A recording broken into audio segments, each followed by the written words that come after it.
ایک اور بھیانک اس سے پہلے وہ میں یہی کنیکٹ کر رہی تھی کہ لوگوں کو آپ نے ان کاموں پہ لگایا ہوا ہے. اب کچھ لوگ آن لائن ایپس کے ذریعے جو ہے وہ لون کا اسکیم کا چکر کیا ہے کہ جو ہمارے معاشی حالات ہیں نا تو لوگوں کو مدد کی ضرورت ہوتی ہے, لوگوں کو پیسہ چاہیے ہوتا ہے. اب مسئلہ یہ ہے کہ اگر مجھے رقم چاہیے, میں صدف سے بات کروں, کسی سے بات کروں, لیکن ہر کسی کے حالات ایسے ہیں کہ کوئی بھی مدد چاہتے ہوئے بھی نہیں کر پاتا, کیونکہ بعض اوقات آپ مدد کرتے بھی ہیں لیکن اس کو واپس لینے کا کوئی طریقہ نہیں ہوتا, کیونکہ آپ ڈیمانڈ کرتے ہیں وہ آگے سے ملتے ہیں. اب اس میں کیا ہے کہ وہ بینک سے جو لینے کا طریقہ ہے وہ سب کے سامنے ہے کہ اس کے ٹرمز اینڈ پروسیجرز ہوتے ہیں. لوگ جاتے ہیں سستے طریقے کی طرف, اس کے اندر جس طریقے سے ان کو جال میں پھنسایا جاتا ہے تو بظاہر تو یہ بتایا جاتا ہے کہ یہ کرتے اس کے تو کچھ بھی پیسے نہیں دینے, آپ نے یہ رقم آئی اور اللہ اللہ خیر صلاح. اس کے بعد ہوتا ہے یہ ہے کہ ایک تو وہ انٹریسیبل ہوتے ہیں, بہت کم ایسے ہوتے ہیں جو securities and exchange commission of Pakistan میں رجسٹرڈ ہوتے ہیں. اس کے بعد ان کی کوئی لوکیشن نہیں ہوتی کہ ان کا دفتر کس جگہ پہ, پھر وہ آپ کی جو معلومات ہیں ذاتی وہ لوگوں کو دیتے ہیں اور وہ ریکوری والے بدتمیزی کرتے ہیں, بدتہذیبی کرتے ہیں. کچھ لوگوں کے واقعات میں نے یہ بھی سنے, وہ کہتے ہیں جی وہ یہ کہتے ہیں ہمارے پاس تمہارا ایڈریس ہے, ہمارے پاس ایکسیس ہے تمہارے موبائل تک, ہمارے پاس تمہاری پکچرز ہیں, ویڈیوز ہیں. کہتے ہیں نا کچھ لوگ تمہارے رشتہ داروں کو بتائیں تم کیا کرتے ہو, گن دکھا کے لوٹتے ہیں اور کچھ لوگ آپ کو ایسے ہی کھلونا گن دکھا کے بھی لوٹ لیتے ہیں. تو ذرا اس پہ بھی دھیان رکھیں کہ بلیک میل ہو رہے ہیں اور پھر ایک اور چکر بھی ہے, اور یہاں پر صرف سادہ لوگ ہی اشفاق. خبر یہ ہے کہ صرف وہی اس کا شکار نہیں, تاجر بھی اس کا شکار ہو رہے ہیں. سوچیں ان کو تو کتنی انفارمیشن ہوتی ہے اور ان کو سارا سسٹم کا بھی اندازہ ہوتا ہے. تو اب آپ کو یہ بتا دیں کہ ڈیجیٹل نوسر باز لاہور چیمبر آف کامرس کے تاجروں سے بھی ہاتھ کر گئے ہیں. کروڑوں کا کاروبار کرنے والے آن لائن نوسر بازوں کا یہ شکار بن گئے تاجر, اور لاہور چیمبر کے تاجر رہنما عمران اصغر سمیت دیگر نے آن لائن ایپ میں کروڑوں روپے کی سرمایہ کاری کی ہوئی تھی. اب یہ آپ اندازہ لگائیں, میں بھی ان کو پتا ہو پہلے سے, اس کے باوجود بھی انہوں نے کیا, اور 2 ماہ یہ منافع ملتا رہا, لیکن پھر ہر منافع کے ساتھ ساتھ اصل رقم بھی چلی گئی. اور آن لائن انویسٹمنٹ ایپس اب تک ہزاروں شہریوں کو کروڑوں کا چونا لگا چکی. اچھا تو اس پر بات کر لیتے ہیں جی, جو اس اسکیم کا شکار ہوئے ہیں لاہور چیمبر آف کامرس میں اپوزیشن رہنما میاں محمد اصغر, جو کہ اس حالت سے گزرے ہیں, ان سے پوچھ لیتے ہیں کہ یہ کیسے ہوا. بہت شکریہ اصغر صاحب فار بینگ ود اس. سب سے پہلے تو جی ہم اس معاملے میں آپ کے ساتھ اظہار ہمدردی کر سکتے ہیں, افسوس کا اظہار کر سکتے ہیں. یہ ہوا کیسے؟ You are a businessman, آپ تو سمجھتے ہیں کہ کوئی چیز اتنی آسانی سے ملے تو اس کے اوپر بھروسہ نہیں کرنا چاہیے, لیکن کیسے ان لوگوں نے آپ کو اپنے چنگل میں پھنسایا؟ جی بسم اللہ الرحمن الرحیم. اشفاق صاحب, ہوا ایسے ہے کہ جو یہ 2 مین اس کمپنی کے جو اونر تھے, ایک احمد ندیم اور ایک یاسر حیات خٹک, ان کا تعلق رحیم یار خان سے تھا. اور احمد ندیم چونکہ میرا ایک پرانا جاننے والا تھا, میں بیسیکلی ارائی کمیونٹی سے تعلق رکھتا ہوں. اور میں ارائیوں کی ہماری ایک تنظیم ہے پاکستان ارائی تحریک, اس کا میں مرکزی چیئرمین بھی ہوں. تو یہ احمد ندیم ہمارے درمیان گھسا ہے, پہلے ارائی بن کے, اور ہے بھی ارائی ہے, ارائی بن کے ہماری تنظیم میں گھسا ہے. اور اس کو ہم نے پھر اپنے اس کے علاقے کا رحیم یار خان کا انفارمیشن سیکرٹری بنایا. 1 سال یہ تنظیم کے ساتھ چلتا رہا.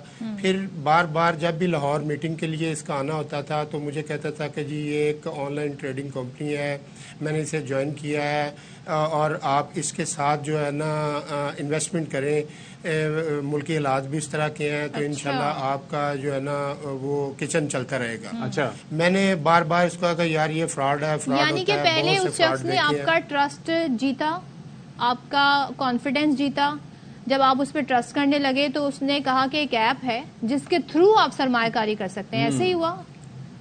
جی بالکل ایسے ہی ہوا. اس نے پہلے ٹرسٹ میرا جیتا ہے اور پھر اس نے اپنی جیب سے میری $100 کی انویسٹمنٹ کی ہے. اور میرے آفس میں آ کے میرے موبائل سے ایپ ڈاؤن لوڈ کر کے اس میں اپنی جیب سے $100 کا جو ٹاپ اپ ہے وہ کیا انہوں نے. اور انہوں نے کہا جی یہ جب آپ مطمئن ہوں گے پھر ہمیں $100 آپ کو کس چیز نے اٹریکٹ کیا کہ بھائی مجھے اس میں پھر کروڑوں ہی لگا دینے چاہیے؟ مجھے صرف یہ تھا کہ میرا بیسیکلی بزنس تھا کنسٹرکشن کا اور انٹیریئر ایکسٹیریئر فنشز کا. تو ملکی حالات اس طرف جا رہے تھے کہ کنسٹرکشن فیلڈ میں ٹیکسز کی برمار تھی, لوگ آہستہ آہستہ اپنا سرمایہ کنسٹرکشن سے نکالنا شروع ہو گئے تھے. تو ہم اس طرف سے تو بالکل امید کم ہو رہی تھی آگے بزنس کی. تو میں نے کہا کہ اس سے بہتر ہے کہ میں اپنے جو پیسے ہیں اپنی راس وہ کھاتا جاؤں, یہ ایک اپرچونٹی ملی اور اس میں انہوں نے بتایا کہ 7 سے 10% ہم منافع دیں گے. اچھا ایک اور اصغر صاحب ایک اور چیز بھی ہے. جی آپ بتائیے. میں نے یہ سوچا کہ چلے اس سے کم از کم جتنی دیر تک ملکی حالات بہتر نہیں ہوتے کچن تو چلتا رہے اور میری اماؤنٹ جو ہے وہ محفوظ رہے. ڈبل ہوتی رہے. جی محفوظ. جی نہیں ڈبل تو خیر نہیں 7-10% سے ڈبل کہاں. گھر کے ایکسپینسز اتنے ہیں مہنگائی اتنی ہو گئی ہے. مجھے ایک چیز یہ بتائیے گا کہ اس کے اوپر ظاہر ہے کہ ایک سلسلے سے ہم بھی گزرے تھے کچھ عرصہ پہلے. اس کے اندر کوئی ریٹن کمٹمنٹ نہیں ہوتی یا کچھ لکھت پڑھت نہیں ہوتی. آپ کے ساتھ کچھ اس طرح سے تھا؟ اور دوسرا یہ کہ آپ کی جو میں وہ دیکھ رہا ہوں نا ظاہر ہے کہ جو ہمارے پاس ڈیٹیل کچھ ایک ٹرانزیکشن نہیں تھی, یہ کئی ٹرانزیکشنز کے تھرو آپ نے پیسہ اپنا اس میں لگایا, ایسا ہی تھا؟ جی بالکل گریجولی جیسے یہ میرا ٹرسٹ بلڈ ہوتا جا رہا تھا ویسے ویسے میں اس کو انویسٹ کرتا جا رہا تھا. اور یہ کسی بھی بینک سے کنیکٹڈ نہیں تھا؟ نہیں کسی بینک سے نہیں. بیسیکلی انہوں نے جو مین جانسا یہ دیا کیونکہ ہم لوگ تاجر ہیں اور چیمبر میں رجسٹریشن کے وقت ہمیں پتہ ہوتا ہے کہ ایک جو کمپنی ہے وہ کیسے رجسٹرڈ ہوتی ہے, اس کے پیچھے بیک اینڈ پہ SCCP سے یا اور دوسرے ڈپارٹمنٹ سے FBR سے کیا کیا ڈاکومنٹس چاہیے ہوتے ہیں. تو وہ جب اس نے ہمیں دکھایا ایک مدر کمپنی بنائی ہوئی تھی کیپسن انٹرپرائزز پرائیویٹ لمیٹڈ, وہ SCCP سے رجسٹرڈ تھی اور اس میں یہ اور اس کی بیوی دونوں پارٹنر تھے. بیسیکلی ماسٹر مائنڈ اس کی بیوی ہے پیچھے جو یہ سارا کچھ چلا رہی تھی. تو یہ پیسہ گیا کہاں پھر اینڈ میں؟ اس کا ڈراپ سین کیا ہوا؟ آپ کو کیسے یہ دھچکا کیسے پہنچا کہ جی اب معاملات خراب ہیں؟ جی اس کا ڈراپ سین ایسے ہوا کہ 2 مہینے انہوں نے پروفٹ دیا. میں نے اگست میں سٹارٹ کیا, دسمبر تک گریجولی اپنی انویسٹمنٹ کرتا رہا. جب میری انویسٹمنٹ ہوئی میرے ساتھ میرے دوستوں نے مجھے دیکھتے ہوئے انہوں نے بھی انویسٹمنٹ کرنی شروع کر دی. تقریباً $48,000 میری انویسٹمنٹ تھی اور باقی تقریباً کوئی $70,000 میرے دوستوں کی تھی. ٹوٹل $1,25,000. یعنی کہ آپ نے کہا کہ ہم تو ڈوبیں گے صنم, تم کو بھی لے ڈوبیں گے. وہ ہوتا یہ اپنا بھروسہ بن جاتا ہے. لوگ کہتے ہیں جی اصغر صاحب تھوڑے کو تو بڑے پیسے آ رہے ہیں تو ایسی بھی لائیے پیسہ. کیا کریں گے؟ ایسا ہی ہوا. جی بالکل ایسے ہی ہوا. اور جب یہ انویسٹمنٹ ہو گئی انہوں نے بڑے جانسے دیے. انہوں نے کہا جی کہ آپ اور دوستوں کے بھی انویسٹمنٹ کروائیں. مجھے گاڑی دی گئی, 10 اور دوستوں کو بھی گاڑیاں دی گئیں جو مختلف شہروں سے تعلق رکھتے تھے. وہاڑی, ملتان, بورے والا, رحمیار خان, ٹوبا ٹیکسنگ, اسلام آباد, صادق آباد, ان علاقوں کے لوگوں کو انہوں نے لوٹا. یہاں تک کہ ان میں بیوہ خاتون ایسی کافی ہیں جنہوں نے اپنی انویسٹمنٹ کی ہوئی تھی کہ ہم اپنا گھر کا کو گزر بسر کر لیں گے اس کی انکم سے. وہ بھی بیچاری لوٹی گئی. اب یہ لوگ ہیں پاکستان میں یا پاکستان سے نکل چکے ہیں کہاں یہ؟ جی یہ پاکستان میں ہی ہیں, ملتان میں. اب رحمیار خان سے ملتان شفٹ ہو گئے ہیں. میں نے میرے پاس ان کا چیک تھا اور میں نے لاہور میں تھانہ سول لائن میں 489F کا پرچہ بھی درج کروایا ہے. اور اس کے بعد یہ آپ کے لاہور میں جو ہمارے کامرس بیٹ کرنے والے مظہر اقبال ہیں انہوں نے یہ سٹوری آپ کے ایئر وائی پہ سب سے پہلے اچھا اب ایک بات بتا دیں, آپ تو ہیں تاجر رہنما, آپ کو لین دین کے طریقہ کار بھی پتا ہے, اس کے باوجود بھی آپ کو اتنی بڑا فراڈ کا سامنا کرنا پڑا. اب جو یہ سادہ لوگ ہیں, آپ نے کیا لیسن لرن کیا کہ کن چیزوں پہ ٹرسٹ کرنا چاہیے, کون سی چیزیں شیڈی ہوتی ہیں, کون سے ریڈ فلیگز ہوتے ہیں جنہیں غور کرنا ضروری ہے؟ یہ ٹوٹلی ہر چیز ابھی بھی میں دیکھ رہا ہوں سوشل میڈیا پہ اتنی برمار ہے اس کی.